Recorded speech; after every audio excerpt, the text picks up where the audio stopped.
Welcome everyone, this is Five Needles and you're listening to LOTRO Players News, where we take a look at the latest news in LOTRO and here at LOTRO Players. And this week we have with us Sanswinda Hello. and Krister. Hello. Hello everyone. And this week we have another patch. I know, surprise, surprise. Hooray. And this was I was surprised by some of the patch notes, but we'll get to that when we read them. Update 34.1 release notes released on December 7th, 2022. First off, the Yuletide Festival began on December 8th, and we'll get to more about that in a moment. And of course, as usual, we have the special Hobbit gifts that are available during the course of the festival. And as for news and notes for classes, Guardians. The trait to the rescue again correctly grants 100% critical chance on your next skill. This effect lasts for 2 seconds longer than charge's duration. The knockdown effect granted by Brutal Charge now lasts for 2 seconds longer than charge's duration. The Eagle Tome items are once again usable. Actually, that's obviously Lore Master, that not was Guardian. the surprising thing. Yes. I figure all the Guardians are going to be pretty disappointed by this. Or really excited, I'm not sure which. Yes, they forgot to put in the little thing saying, now this is for the Lore Master, and that for Lore Master's Eagle Tome items are once again usable. The skills they grant still require you to earn Lesser Giant Eagle via the trait specialization. And as for PvP, this is one that's a little bit complex on what they do because there's a whole bit on there. Essentially, what they are doing is that they are treating March as, because they've sped it up, the idea was to speed it up to be similar to mounts in their speed. Well, since they've done that, they are going to be treating it as if you were mounted. Thus, mount and barring hotspots now apply to creeps, because March is now channeled induction, in which can be broken by damage or immediately cancelled by swimming, being interrupted, or entering a mount's not allowed area. And Mobilize now correctly works in combat, does not override March, and does not affect your ability to block, parry, or evade.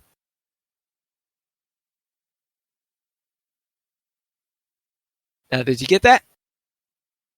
Yes. I think so. When you march, you basically become the mount if you're a monster.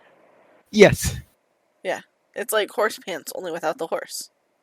Mounts are back on the menu. Well, yes. I'm sure that many other creeps have eaten enough horses that... We just You are what you eat for a few minutes, yeah. Yeah, yes, you are what you eat, yes. Especially if you're a warg. I don't know, I think I'd probably still stealth rather than march across the landscape. You do have a point there.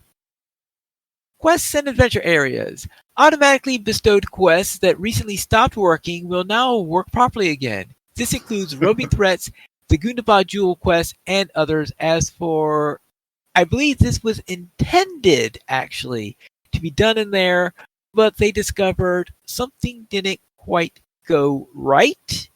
So they are actually not working as noted inside of the lines here. Now, they are scheduling an update for next week, update 34.1.1, which they are hoping is the last update for the year. And I believe they are planning to actually have this one fixed in there. Hoping this time, though, that the fix works. But I think that's an important element of a fix, is that it actually does fix it. Yes.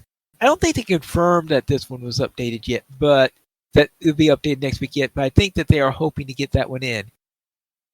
Also, 10 task quests have been added to each to Swanfleet and Cardalands. And now that means we now have task boards that include these task quests.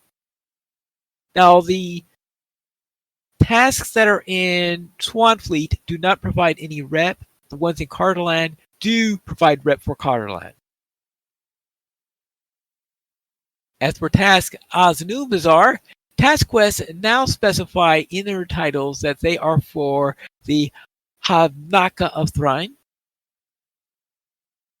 And quests for Kingstead, saddled with the stock horses involved in this quest, are now named Wayward Horses to avoid confusion with other saddled horses in Kingstead. Quest text has also been updated. Good, I think there might have been some problems understanding it before. And delving dread effects are no longer removed from the player upon defeat. And as for Sarkvorn, the Black Grave, the second and third bosses now have custom combat audio tracks. These combat tracks have been added to the playlist to the Black Grave theme's housing item as well. Flodak, Luiloth, and Astorin now have increased health and skills damaged. Really? They weren't bad enough already? Hotspots in Flodak's fight have been fixed to properly stack. The hotspot size of Loylet's fight has been decreased. Loylet's combat dialogue now has its proper quotes. Gorwin's defenses and healing capabilities have been improved in solo and duo group sizes. Thank you.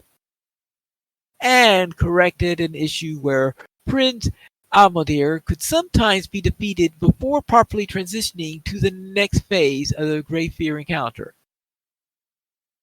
Okay, they didn't give the Prince increased on there. Alright, fine. Okay, it was the first couple of bosses where they did the increases on it, not on the last one. Alright. And that concludes the updates that we had for update 34.1. Anyone have any comments on these updates? Well, they didn't nerf the captain, so that was good.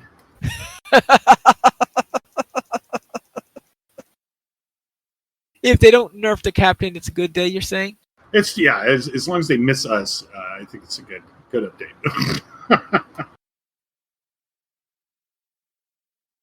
Then let's have a look at the Yuletide Festival. We have here the Yule Festival showing someone riding an elk just outside of the festival area. And the Yuletide Festival is active from Thursday, December 8th until Tuesday, January 3rd, 2023 at 3 a.m. So that means then that the last full day which you have to run it will be on January 2nd. Then, of course, they explain in the guide how to get to the Yule Festival, the various places where you can go. The Winter Home, the Reland Festival Grounds, Doyland, the Party Tree, Thorns Hall Inn, and the Shire Racetrack. And the Yuletide Festival also features 2 instances that are available through the Instance Finder. The Boss from the Vaults, Storvagun, and the Battle of Frostbluff.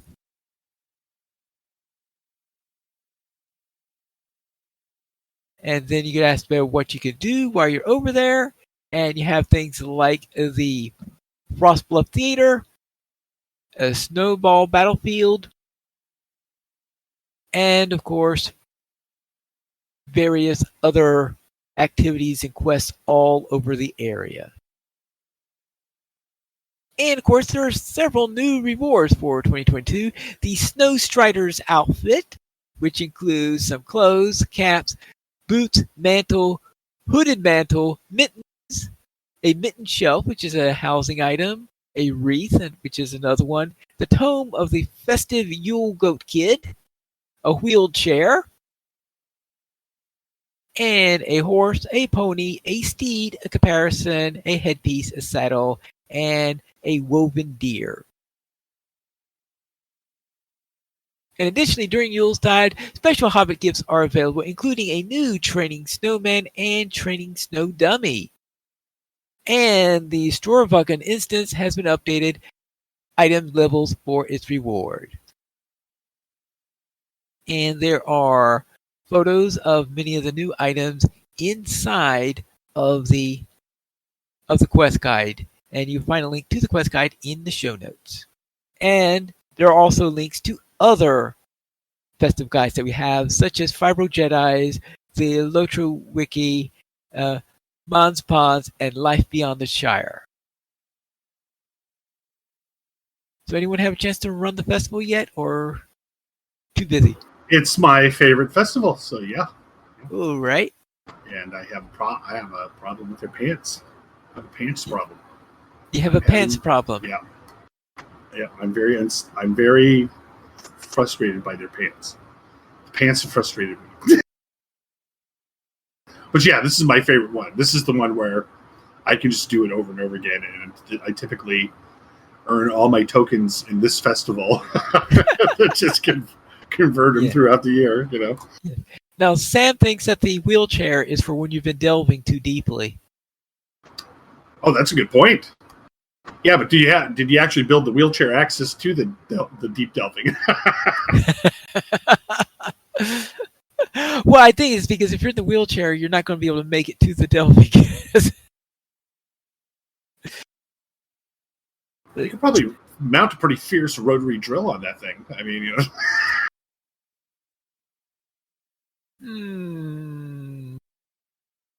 Well, You can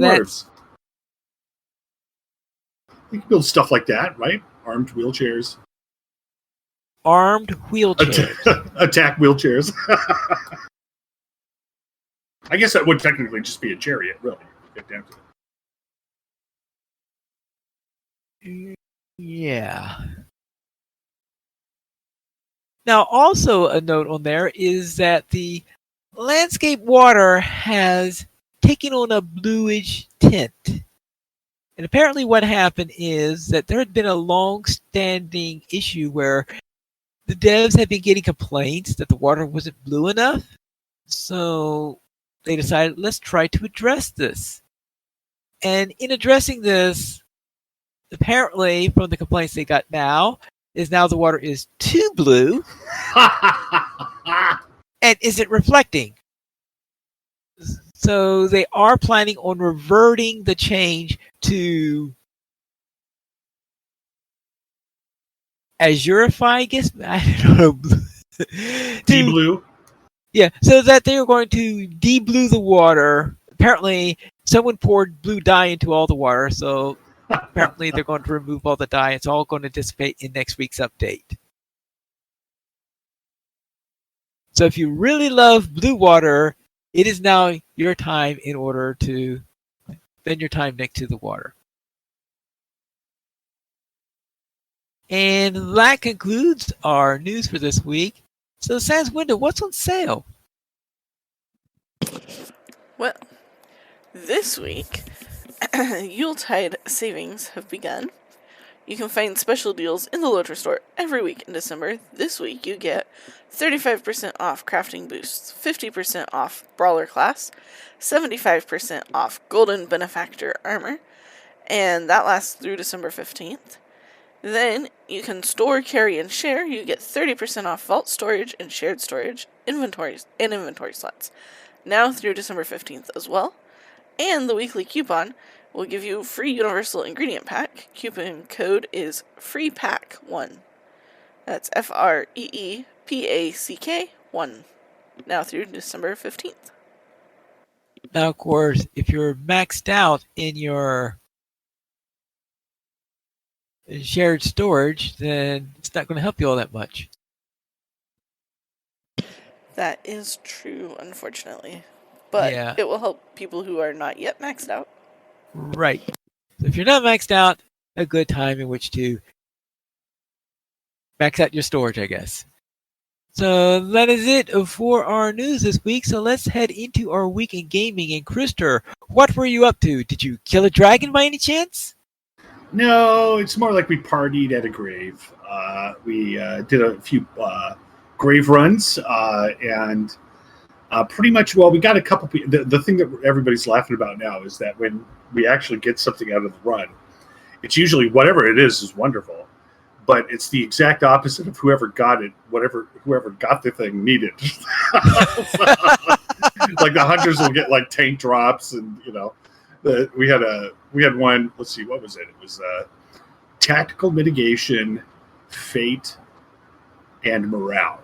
And so a lot of people were kind of confused about who that would actually go to, but we're thinking maybe a captain.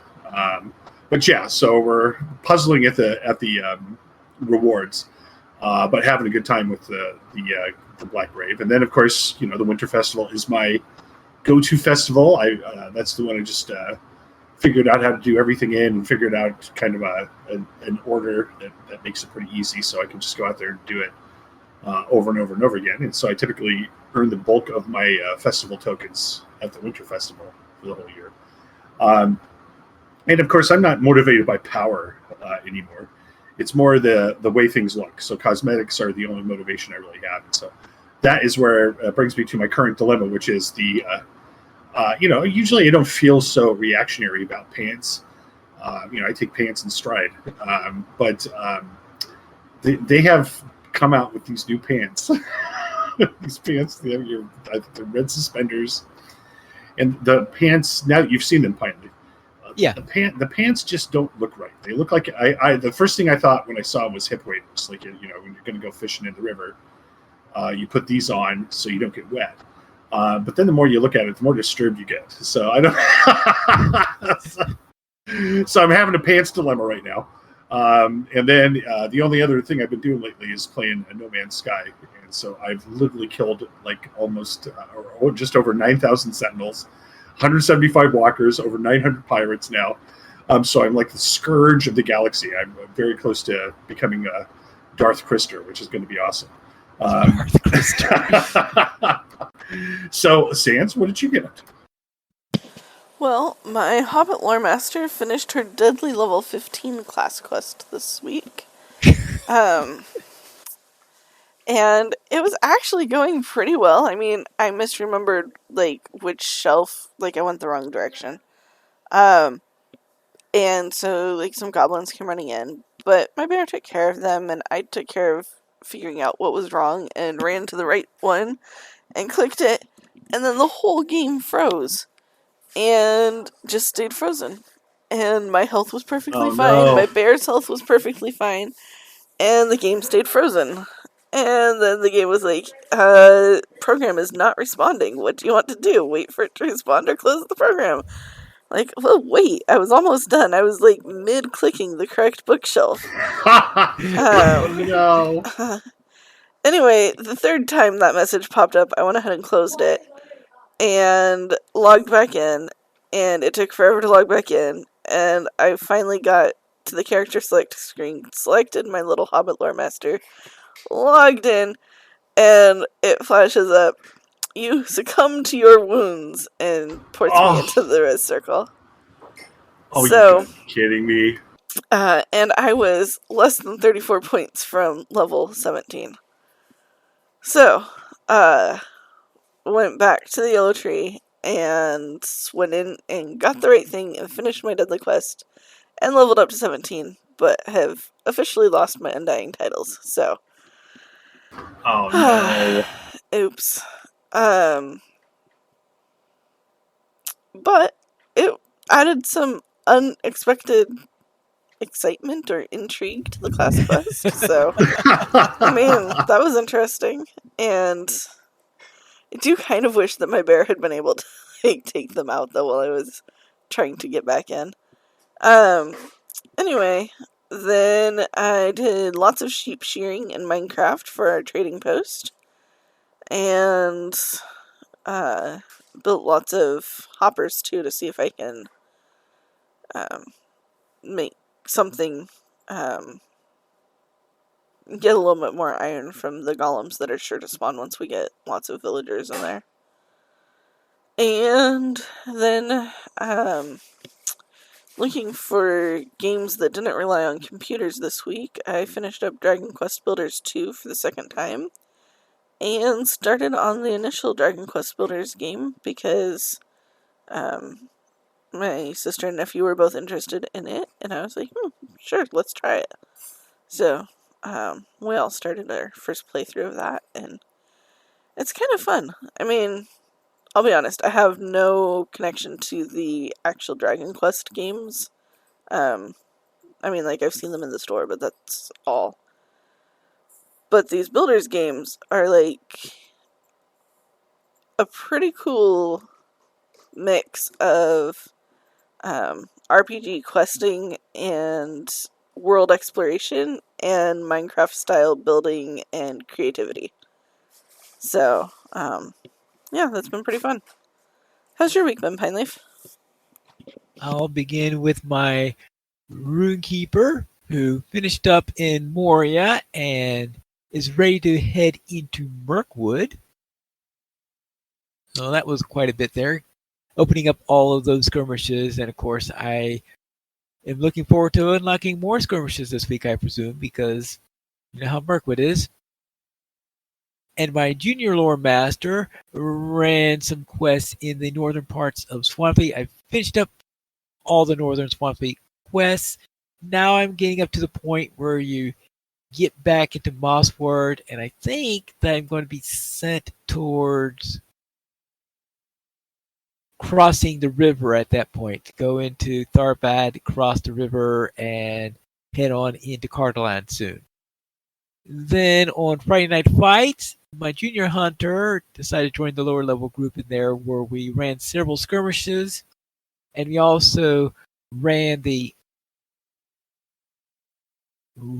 snow instance, the Winter Festival instance while we're also doing that, the Battle of Frostbluff, and that all went very well. I think we tried to compute what would be the ideal level in which to play this because we had someone who was 72 then later 73, so we were running them 5 levels above that person. And we thought that would be the ideal one, but we ripped through there. Like, it just looked like that the enemies were made of tissue paper, so looks like maybe we had a little bit too wide of a range of characters then in that case. And I didn't think by looking at the numbers that we were that overpowered, but based on how fast we got through those skirmishes, I guess we must have been. And that's it for our week in gaming.